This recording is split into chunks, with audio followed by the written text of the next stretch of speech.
जब तक ना बदले जालिम हुकूमत का मिजाज, एहतजाज एहतजाज एहतजाज, और ये तब तक रहेगा जब तक सर अपनी सरकार। धन्यवाद अध्यक्ष जी।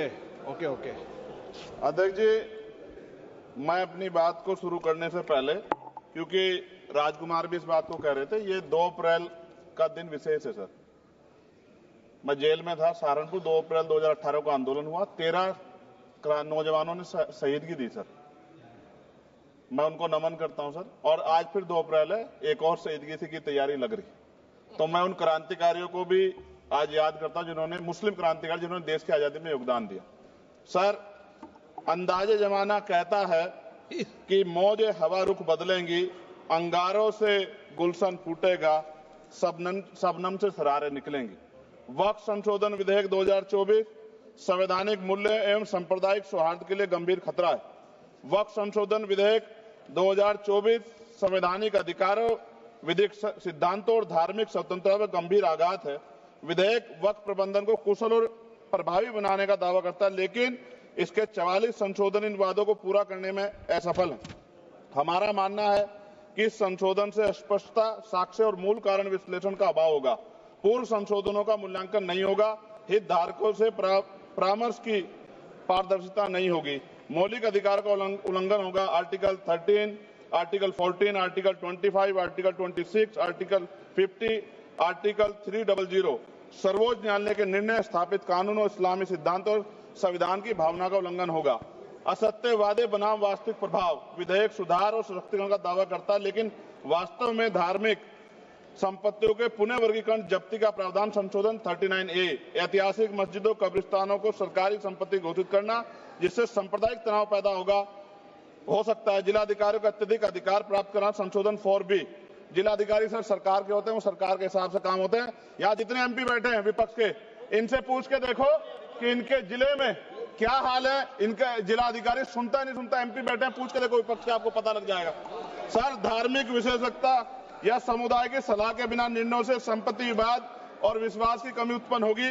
ट्रिब्यूनल की शक्ति कमजोर करना और मुस्लिम प्रतिनिधित्व हटाना संशोधन 10B, धार्मिक कानून की त्रुटिपूर्ण व्याख्या और पक्षपाती निर्णय, दानकर्ता इच्छा की उपेक्षा व धार्मिक स्वतंत्रता का हनन संशोधन 5A, दानकर्ता द्वारा समर्थन वापस लेना जिससे सामुदायिक संस्था कमजोर हुई, गैर मुस्लिमों द्वारा स्थापित वक्फ सुरक्षा समाप्त करना संशोधन 104 की समाप्ति, अंतर धार्मिक सौहार्द प्रभावित होगा। सर, सदियों पुरानी धार्मिक संपत्तियों पर सीमा अधिनियम लागू करना संशोधन 27B, कब्जा की गई संपत्तियों की स्थायी हानि, धार्मिक विषयों को दरकिनार कर वक्फ निर्धारण करना संशोधन 6C, धार्मिक ज्ञान के अभाव में संपत्तियों गलत वर्गीकरण, पंजीकृत वक्फ घोषणाओं को अपराध घोषित करना संशोधन 312, भय के माहौल में धार्मिक दान में गिरावट, मनमाने सर्वेक्षण को और वर्गीकरण की अनुमति देना संशोधन 8A। धन्यवाद वकील साहब। सर, अभी पूरा दो जाने दो। सारी धाराएं पढ़ दोगे आप तो? सर, 2 मिनट में खत्म करूंगा और ये इंपॉर्टेंट है सर, मौका दीजिए सर। बिना जवाबदेही के बड़े पैमाने पर वक्फ संपत्तियों का पुनः वर्गीकरण, प्रशासनिक भ्रम और प्रभावशीलता को नुकसान पहुंचाना संशोधन 12D, कानूनी विवाद और कुप्रबंधन को वक्फ बोर्डों की विश्वसनीयता का नुकसान, अस्पष्ट आधारों पर राज्य द्वारा वक्फ बोर्ड को भंग करने का अधिकार संशोधन 3C, राज्य के व्यापक विरोध प्रदर्शन धार्मिक लक्ष्य का लक्ष्य, सार्वजनिक हित के नाम पर वक्फ प्रशासन पर पूर्ण नियंत्रण संशोधन 37C2, व्यापक स्तर पर अशांति विरोध प्रदर्शन, कानून व्यवस्था की गंभीर स्थिति।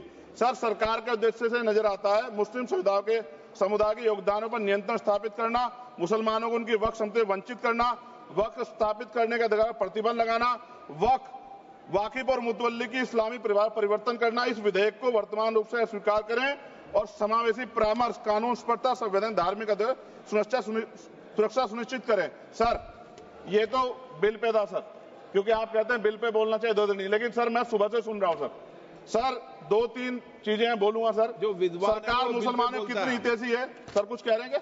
जो विद्वान होता है वो बिल पे बोलता है। सर, बस खत्म कर रहा हूं। सरकार कितनी हितैषी है सर, केंद्रीय मंत्रिमंडल में एक भी मुस्लिम मंत्री नहीं है। सच तो यह कि अभी ईद पे नमाज पढ़ने के लिए भी नए नियम बनाए गए और जो नमाज पढ़ रहे थे उनके पीछे पुलिस कर्मचारी लाठी लेकर खड़ा था, मैंने खुद देखा सर।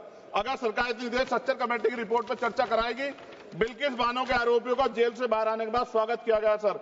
मुसलमानों की जमीन की बात है, SC/ST की जो जमीन है वो छीनी जा रही है सर। कानून से ऊपर उठकर मुसलमानों घरों पर बुलडोजर चलाए गए, सबने देखा।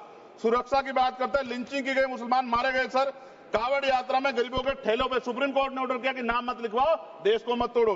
अंत में सर बात निकली है तो दूर तक जाएगी।